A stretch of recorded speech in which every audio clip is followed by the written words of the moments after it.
gente vai começar a nossa live aqui, a live do Medical TV.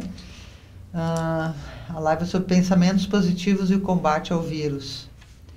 Como é que é o processo da nossa live? A gente vai interagir, eu tenho vários vídeos gravados com profissionais de referência, né?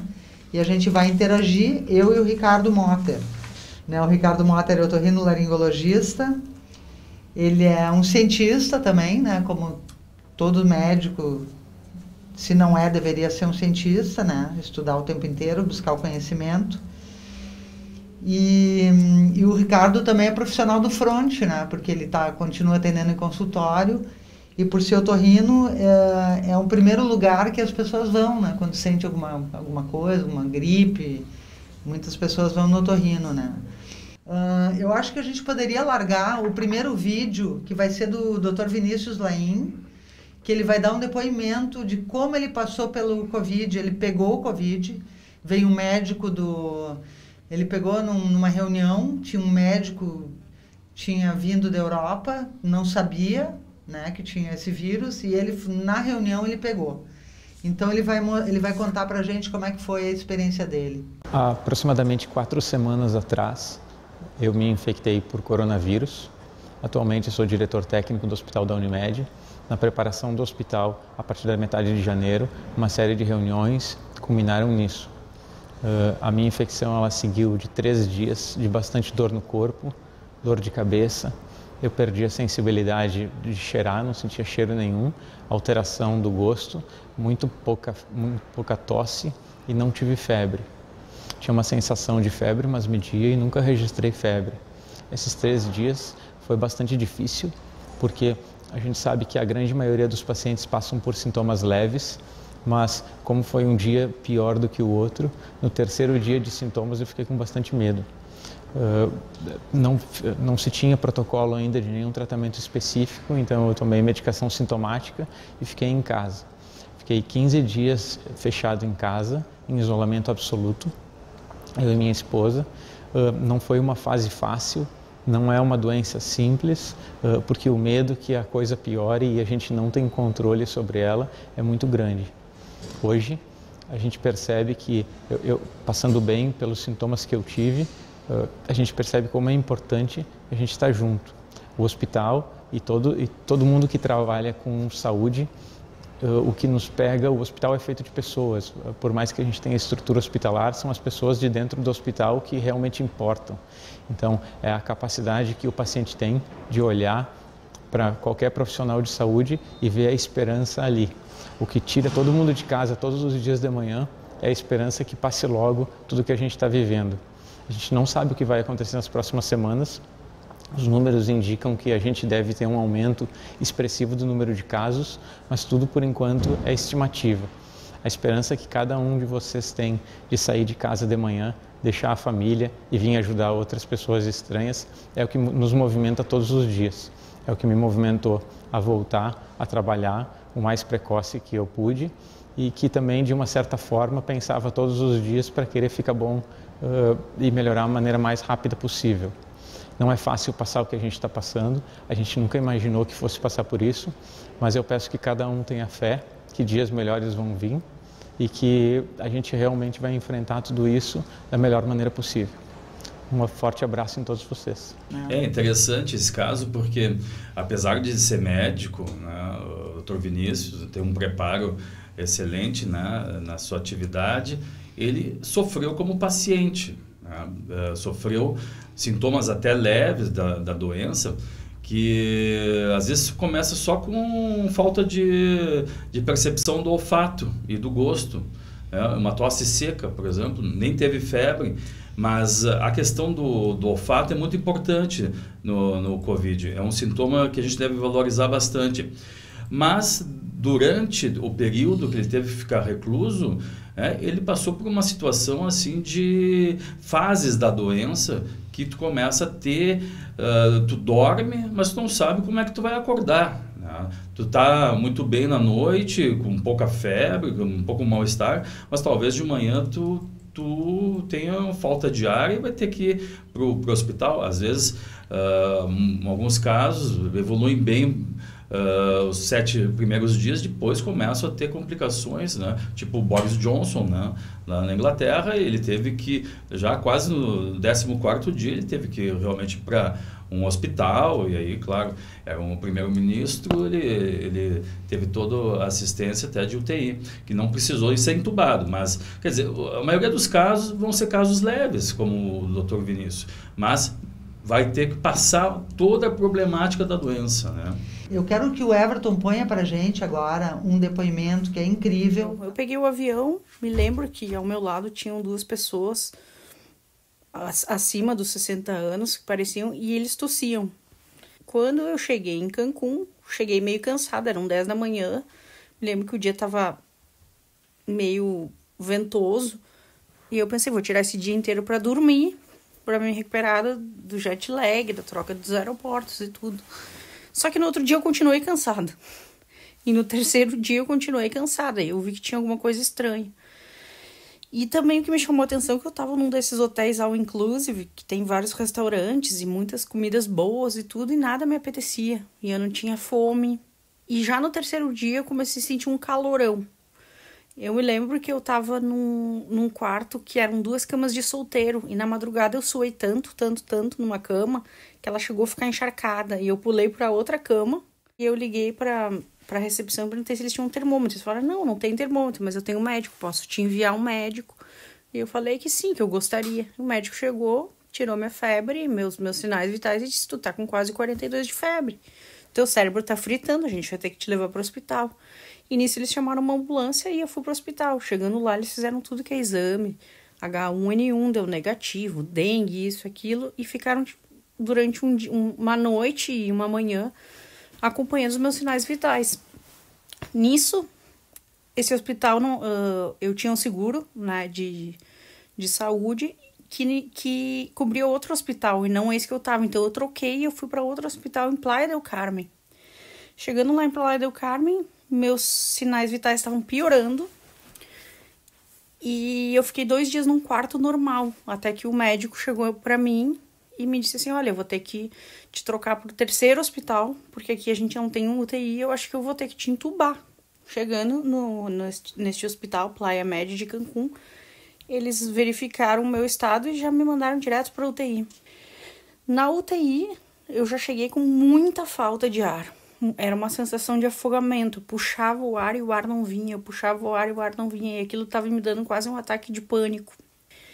E eu me lembro de eu só pedir para os médicos se eu ia viver.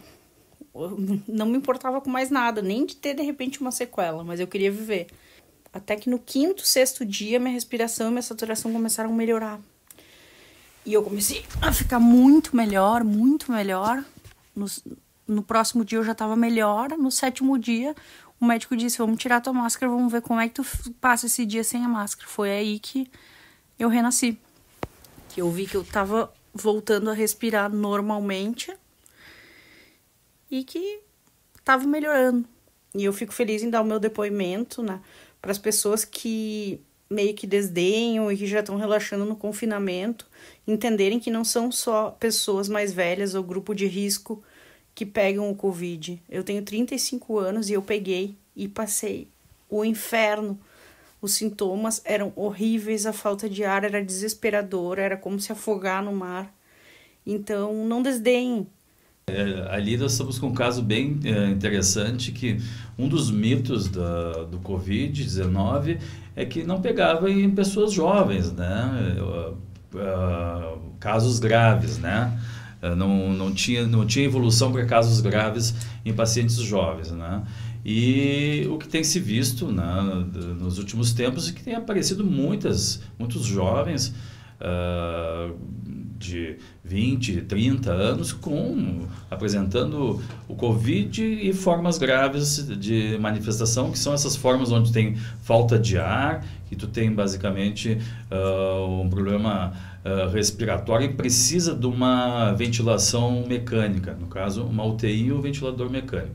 Então, o relato dela é muito emocionante, porque tu imagina em outro país, né, sozinha, acometida de uma situação dessa. Por que os jovens pegam também, né? Porque os jovens também têm asma, muitas vezes, né? Muitos jovens têm problemas alérgicos importantes, muitos jovens têm alguma disfunção imunológica transitória, muitos jovens têm problemas alimentares, da forma de se alimentar. Então eu queria falar o seguinte, a gente sabe, né, Ricardo, que na saúde tu tem um tripé também, né? Que é alimentação, exercício e sono, né? A gente tem que equilibrar tudo isso. Eu acho que nessa hora que está todo mundo em casa, eu acho que seria uma boa hora para começar a pensar nisso, né? A tentar ser saudável para conseguir passar por essa doença bem. Porque muita gente está dizendo que a maioria das pessoas vão ser infectadas. Então, acho que para passar bem, a gente deveria tentar... Quer dizer, alimentação, todo mundo sabe como é que tem que se alimentar, né? Exercício é aquele negócio, tem que fazer 30 minutos de exercício por dia, assim, pelo menos 5 dias por semana, né? A questão do sono, né, Ricardo, que é a tua especialidade, a gente precisa... O sono, claro, o sono ele pega... Né, todas as coisas da ansiedade, mesmo menopausa, né? Como melhorar o sono?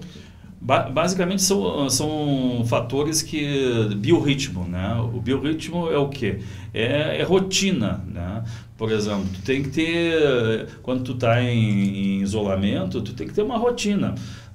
Tu não pode ficar acordando a hora que tu quer e dormir a hora que tu quer. Tu tem que ter uma hora que tu estipulou que seja interessante para ti, decorrente do teu estilo de vida, mas que tu acorde naquele horário, né? Aí tu vai fazer a tua alimentação, planejar a tua alimentação, planejar a tua atividade física, né? E tu vai ter mais ou menos uma noção de horário que tu vai dormir também, né? Porque tu precisa somente de 7 ou 8 horas de sono para te recuperar. Muito sono, dormir demais, é prejudicial à saúde. Dormir muito pouco também é prejudicial, até para a questão do apetite, né? Quem dorme pouco, né, tem mais apetite. Eu vou entrar com a Alessandra Michelin agora, que é infectologista, ela falando da hidroxicloroquina, né, que é um remédio assim, que parece que é a salvação. Vamos ver o que a Alessandra Michelin fala. Ela que é uma infectologista, né, ela é só um pouquinho, ela é PhD em biotecnologia e ela é diretora da Sociedade Brasileira de Infectologia, tá? Então ela faz parte do controle de infecção aqui do Hospital da Unimed RS. Então, no momento, algumas pesquisas mostraram que a hidroxicloroquina diminuía o quê? Diminuía a quantidade de vírus nas secreções. Eles não falam que ela curava o paciente. Eles não falam que alterou a mortalidade. Os estudos não falam isso. Os estudos publicados falam que ela diminuiu a carga do nariz, que teve uma melhora clínica. Então as pessoas erroneamente muitas vezes acham que tomando cloroquina ou hidroxicloroquina elas vão se curar do coronavírus. Não é assim que funciona. E também que elas vão não ter o coronavírus se caso elas tomarem em dose profilática. Não há estudo que comprove isso. Então você não pode utilizar a automedicação, porque esses dois fármacos são fármacos que têm sua toxicidade. Principalmente a hidroxicloroquina, que é um pouco mais fácil de comprar, ela é uma medicação tóxica para o coração, tóxica para o olho, tóxica também para a medula, onde a gente fabrica as células de defesa. Então, não há automedicação. Você não deve tomar um medicamento sem a orientação médica.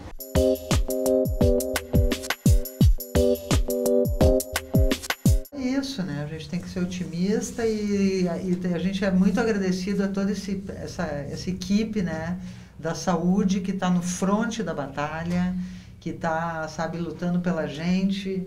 Essa guerra aí, os soldados são os profissionais da saúde, né? Esta é uma mensagem a vocês, jovens médicos, que estão atuando no fronte do Covid-19.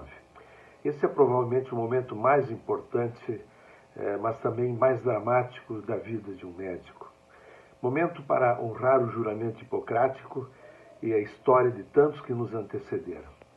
A população aplaude a equipe de saúde das janelas do confinamento, mas nós sabemos que faríamos exatamente o mesmo sem aplausos. Esse heroísmo está no DNA do médico e foi amplamente demonstrado ao longo da história. Na luta contra um inimigo invisível, exige-se do ser humano coragem, conhecimento e caráter. Vocês vêm demonstrando amplamente essas qualidades. É para orgulho da nossa medicina. Mas cuidado, não se jogue em heroísmo inútil. Aquele que por puro entusiasmo deixa de se proteger e torna o médico vulnerável diante da doença. Usem amplamente todas as técnicas para a proteção individual e só depois dediquem-se aos pacientes. Esse equilíbrio é a base do sucesso do tratamento médico. Que Deus esteja com todos vocês. Esta mensagem que me pediram para transmitir à equipe de saúde que realiza esse trabalho maravilhoso na recuperação e tratamento dos pacientes que estão vivendo essa situação única, não somente em nosso estado e nosso país, mas no mundo inteiro.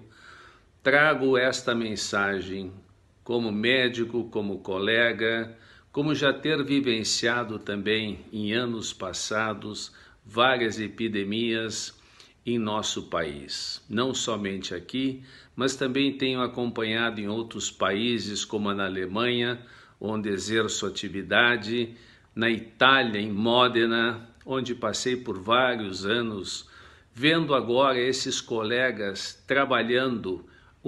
A situação é igual no mundo inteiro.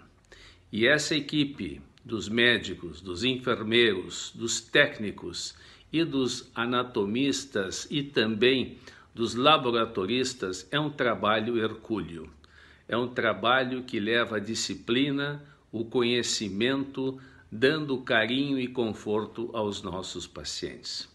E queira Deus que possamos trazer um resultado positivo em breve a todo mundo que está imbuído no tratamento desta síndrome do coronavírus. Uma coisa que a gente tem que focar também é o seguinte: existem muitas doenças que matam, que fazem as pessoas sofrer.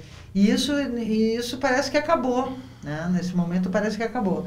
Não é bem assim. O Dr. Darcy Pinto, ele é chefe do serviço de cirurgia torácica do Hospital Geral aqui de Caxias, e ele é um dos precursores da videocirurgia no Brasil. Me coloco na posição de médico que acredita na ciência, que acredita na orientação dos epidemiologistas, que acredita no isolamento social, no afastamento social, até a que a gente tenha segurança realmente dada por autoridades no assunto. Mas desde o início, eu que trabalho com doença respiratória e também trabalho com doença de câncer, trabalho muito com câncer de pulmão, tenho me preocupado porque o vírus pode ter trazido muitas coisas. Uma ele não trouxe, que foi extinguir as outras doenças. O vírus não foi capaz de extinguir o câncer, não foi capaz de extinguir a doença cardíaca, o diabetes e tantas outras doenças que são também doenças com alto grau de mortalidade. E isso tem sido um debate que começa a surgir, passadas essas 3 primeiras semanas, de maneira cada vez mais intensa. As pessoas precisam se debruçar sobre soluções para esta população de pacientes. Os nossos hospitais, onde nós cuidamos desses pacientes com câncer, por exemplo, estão privilegiando o atendimento a pacientes com Covid-19 ou preparando a sua estrutura para isso. Na medida em que avança a preparação dessa estrutura, vai reduzindo o espaço para tratamento das outras doenças. E isso pode ser, num curto prazo, um aumento muito importante na demanda para tratamento desses pacientes. Tenho conversado com alguns colegas, alguns diretores de hospital, no sentido de que se cria alternativas. A Universidade de São Paulo, por exemplo, criou um hospital livre de Covid. Dentro da sua estrutura, há um hospital em que não entra Covid-19. E ali estão sendo tratados esses pacientes que têm outras doenças que são tão malignas ou tão mortais quanto o próprio Covid-19. Então é preciso que a gente ache um caminho, e esse achar o caminho tem tempo de validade. Nós não podemos ficar pensando que isso pode ser feito daqui a 5, 6 meses, quando a pandemia tiver passado. Isso é para ontem. No próprio Hospital Geral, no próprio Hospital da Unimed, onde eu concentro minhas atividades, a gente tem discutido bastante sobre esse tipo de alternativa, e eu tenho a expectativa de que muito breve nós vamos poder voltar a uma, não digo normalidade assistencial, mas muito próximo disso. Então, agradeço a oportunidade de ter podido me manifestar, gostaria de me colocar à disposição e manter esse canal de comunicação com a classe médica e com a classe em geral. Muito obrigado. O momento que a gente está vivendo agora é o momento de a gente pensar o pós-quarentena, né? Porque em algum momento todas as comunidades do Brasil e do mundo vão ter que sair dessa quarentena e começar a fazer um isolamento parcial, né, entre pessoas, mas voltar à sua atividade econômica, porque o mundo vai continuar. E eu que trabalho, sou psiquiatra, trabalho na área da prevenção do suicídio, me chama a atenção que há anos, há décadas, se matam no Brasil mais de 32 pessoas por dia de suicídio. E não tem esse alarido todo, né? E quantos morrem de outras doenças? E me chama a atenção também que nós, os profissionais de saúde, quantos morrem de AIDS, quantos... A sífilis, a velha sífilis, está aí de volta. Quantas pessoas que estão contaminadas, né? Então, o que aconteceu? Houve esse pandemônio aí, dessa pandemia, que essa pandemia já está aí desde janeiro, né? E nós não fomos avisados, então todo mundo diz assim, nós temos que ouvir a Organização Mundial da Saúde, mas a Organização Mundial da Saúde não nos avisou que isso já estava ocorrendo lá na China. Então agora o que nós vamos ter que fazer? O que eles fizeram lá, aonde que estava? Na província de Hubei. Então, o que eles fizeram? Isolaram a província de Hubei. Mas não isolaram Pequim, não isolaram Xangai, não isolaram Hong Kong, não isolaram Taiwan, que é um outro país, né? O Japão mesmo teve uma rotina, uma estratégia de mudou, claro, mas o que nós temos que fazer? Que nem a Coreia do Sul fez com a Alemanha, testagem em massa. Então, agora o nosso problema é de logística. Nós precisamos ter máscara, nós precisamos ter os testes e temos que ter, nesse momento, juízo, calma, paciência e diminuir a ansiedade, o pânico e a própria depressão. Para essas três, nós temos tratamentos consagrados, randomizados, nós temos tratamento, protocolo para a ansiedade, para o pânico, para a depressão.